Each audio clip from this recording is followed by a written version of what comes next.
اعوذ باللہ من الشیطان الرجیم بسم اللہ الرحمن الرحیم والذین کذبوا بآیاتنا سنستدرجهم من حیث لا یعلمون واملی لهم ان کیدی متین۔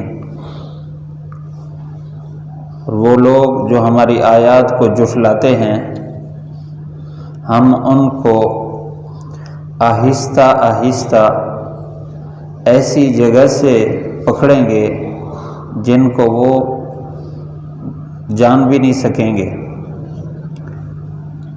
اور میں ان کو مہلت دے رہا ہوں، بے شک میری تدبیر بڑی مضبوط ہے۔ پچھلی آیت میں اللہ تعالیٰ نے یہ بات فرمائی کہ اللہ تعالیٰ کے پیارے پیارے نام ہیں، ان ناموں کے ساتھ اللہ کو پکارو، اس سے اللہ تعالیٰ دعائیں قبول فرماتے ہیں۔ جو ناموں کو غلط استعمال کرتے ہیں، الحاد کرتے ہیں، ٹیڑھا پن اختیار کرتے ہیں، تو ان کو پکڑا جائے گا اور جزا دی جائے گی۔ البتہ یہ بات ہے کہ اس امت میں ایک گروہ ضرور ایسا رہے گا جو حق پر رہے گا اور حق پر ہی فیصلہ کرے گا۔ مطلب یہ ہے کہ اسی گروہ کے ساتھ شامل ہو کر زندگی گزاریں۔ اب آگے مکذبین کے بارے میں ایک وعید بیان فرمایا جو ہماری آیات کو جھٹلاتے ہیں۔ مفسرین فرماتے ہیں جھٹلانے کے درجات ہیں۔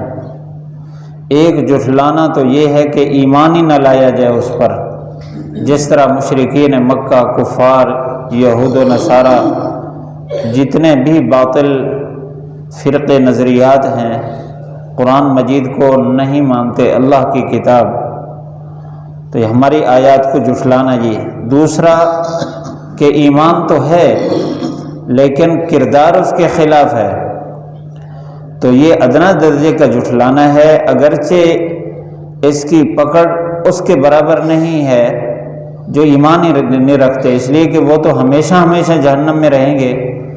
جو اپنے کردار سے جھٹلاتے ہیں، یقین رکھتے ہیں، کردار سے جھٹلاتے ہیں، وہ ان کی پکڑ کچھ دن کے لیے ہے، وہ جہنم میں اپنی سزا بھگت کر پھر جنت میں جائیں گے۔ اللہ تعالیٰ کا قانون یہی ہے۔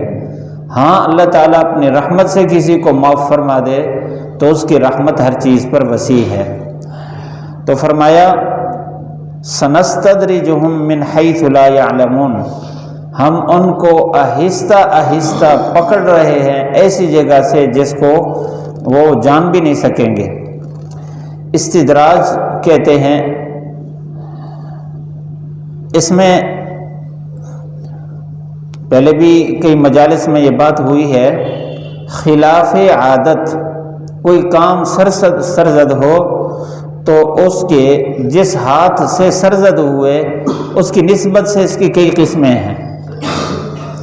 اگر نبی کے ہاتھ سے کوئی ایسا کام صادر ہو جو خرق عادت ہے، عادت کے خلاف ہے، بعض چیزیں انسان کے عادات میں ہیں، اللہ تعالیٰ نے تمام انسانوں کو اس پر چلایا ہے۔ مثال کے طور پر انسان محنت کر کے کھانا پینا انتظام کرتا ہے، اس کا بھی آٹا پیستا ہے، پھر اس کے بعد اس کی روٹی پکاتا ہے، آگ جلاتا ہے، تو اس کی شکل بدل گئی، کیفیت بدل گئی۔ اسی طرح سالن ہے، اس کی کیفیت بدل گئی۔ دودھ ہے، اس کو ایسی ترتیب سے بنایا کہ مختلف قسم کی مٹھائیوں کی شکل میں وہ دودھ بن گیا۔ تو یہ عادات میں سے ہے، انسان اس ترتیب پر چلتا ہے تو ہر انسان کے ہاتھ سے اس طرح شکل بدلتی ہے، کیفیت بدلتی ہے۔ اس کو کہتے ہیں موافق عادت۔ اور خرق عادت یہ ہے کہ ان اصولوں کے مطابق جس میں تمام لوگ چل رہے ہیں اس کے خلاف کوئی کام سرزد ہو جائے۔ اب اگر نبی سے سرزد ہو اعلان نبوت سے پہلے تو اس کو ارہاس کہتے ہیں، جیسے حضور صلی اللہ علیہ وسلم کے اعلان نبوت سے پہلے آپ صلی اللہ علیہ وسلم ابھی اپنی والدہ کے بطن میں تھے، پیٹ میں تھے۔ والدہ ان کی جب کنویں کے قریب آتی، روایت میں ہے کہ پانی قریب آ جاتا تھا، پھر آپ صلی اللہ علیہ وسلم دنیا میں تشریف لائے تو عام عادت کے خلاف نے آپ صلی اللہ علیہ وسلم بالکل غسل کیے ہوئے تشریف لائے، آپ کو غسل دینے کی ضرورت نہ پڑی۔ اسی طرح آپ صلی اللہ علیہ وسلم مختون آپ کو ختنہ کی ضرورت نہ پڑی۔ آپ صلی اللہ علیہ وسلم تشریف لائے تو آتے ہی سجدے میں چلے گئے۔ تو یہ ایسے کام ہیں جو عام عادت کے خلاف ہیں۔ اسی طرح آپ صلی اللہ علیہ وسلم اپنی جوانی میں آپ چلتے تھے تو پتھر سلام کرتے تھے، درخت سلام کرتے تھے، تو یہ نبوت سے پہلے کی نشانیاں ہیں، ان کو ارحاس کہتے ہیں۔ اور اعلان نبوت کے بعد جو خرق عادات ظاہر ہوں اس کو معجزہ کہتے ہیں۔ اللہ تعالیٰ ہر نبی کو عطا کرتا ہے، اور جتنا اس کی نبوت کی وسعت ہوتی ہے اس کے مطابق اس کے معجزے ہوتے ہیں۔ آپ صلی اللہ علیہ وسلم کی نبوت زمین و آسمان پر ہے، اور ساری مخلوق کے ساتھ آپ کی نبوت وابستہ ہے، اس لیے آپ کے معجزات بھی اتنا وسیع ہیں کہ ہر ایک مخلوق سے تعلق رکھتے ہیں۔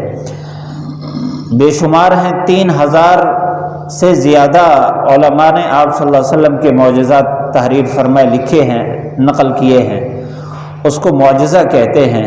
جیسے آپ صلی اللہ علیہ وسلم نے پیالے میں ہاتھ رکھا تو چشمے جاری ہو گئے، 1400-1500 صحابہ نے وہاں سے پانی پیا اور جانوروں کو بھی پلایا، یہ خرق عادت ہے۔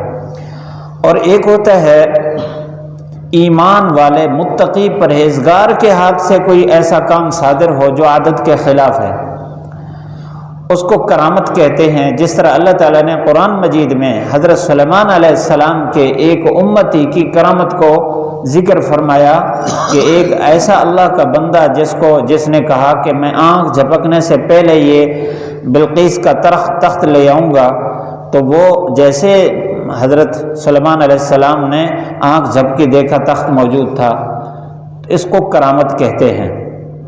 اور اس طرح کے خلاف عادات کام کفار سے بھی ظاہر ہوتے ہیں۔ اگر کفار سے ظاہر ہوں اس کے خلاف جو ان کی چاہت ہے، لیکن عام عادت کے خلاف ہے، تو اس کو اہانت کہتے ہیں۔ جس طرح کہ بلعام بن بعورہ کا تذکرہ پیچھے آیا ہے کہ وہ اس کا ایمان ختم ہو گیا، تو اس کی زبان لٹک آئی اور جو کلمات کہنا چاہتا تھا اس کے خلاف کہتا تھا، یہ خلاف عادت ہے، اس کو اہانت کہتے ہیں۔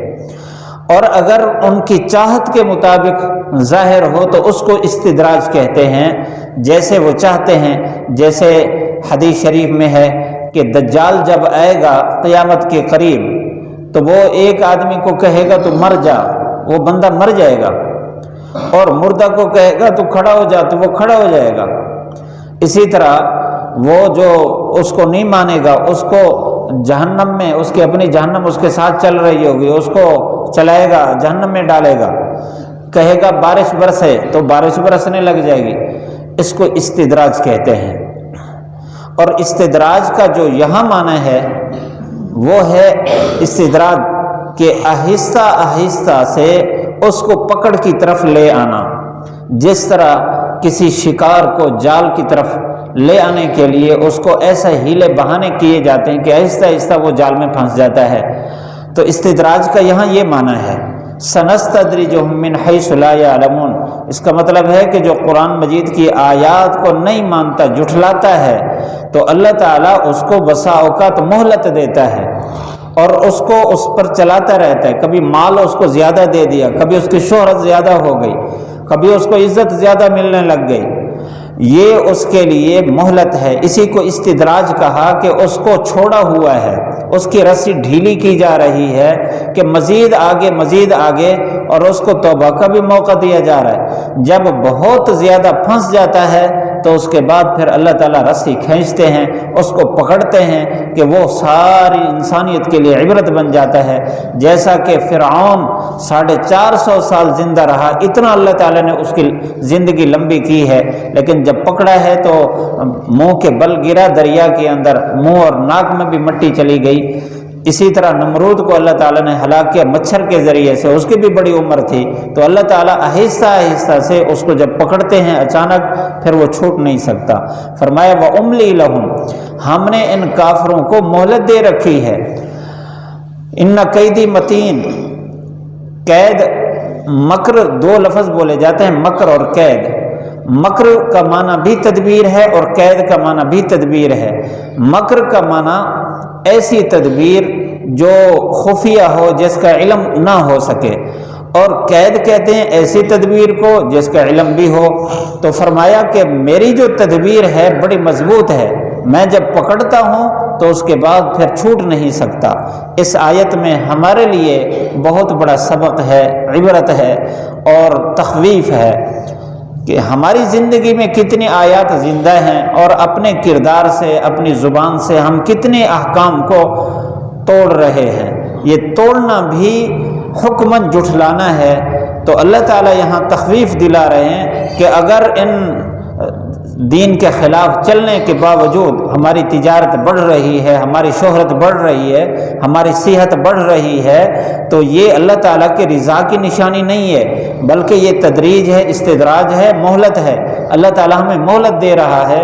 ہم اپنی زندگی میں غور کریں، حرام کھانے کے باوجود ہماری تجارت بڑھتی جا رہی ہے، سود کے باوجود بڑھتی جا رہی ہے، تو یہ بڑا خطرناک کیفیت اور حالت ہے۔ ایسا نہ ہو کہ اللہ تعالیٰ کی پکڑ میں آ جائیں۔ جب اللہ کی پکڑ آتی ہے تو پھر انسان کی دنیا اور آخرت برباد ہو جاتی ہے۔ اللہ تعالیٰ ہم سب کو اپنی زندگی پاکیزہ رکھنے کی توفیق نصیب فرمائے۔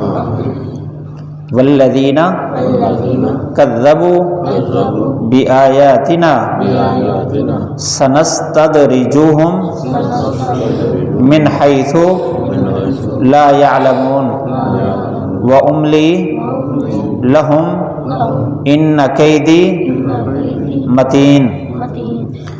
والذین، اور وہ لوگ، کذبوا، جنہوں نے جھٹلایا، بآیاتنا، ہماری آیات کو، احکام کو، سنستدرجہم، آہستہ آہستہ ہم ان کو پکڑ رہے ہیں، من حیث، ایسی جگہ سے، لا یعلمون، جس کو جانتے نہیں، وَأُمْلِي لَهُمْ، میں ان کو مہلت دے رہا ہوں، ان کیدی متین، بے شک میری تدبیر بڑی مضبوط ہے۔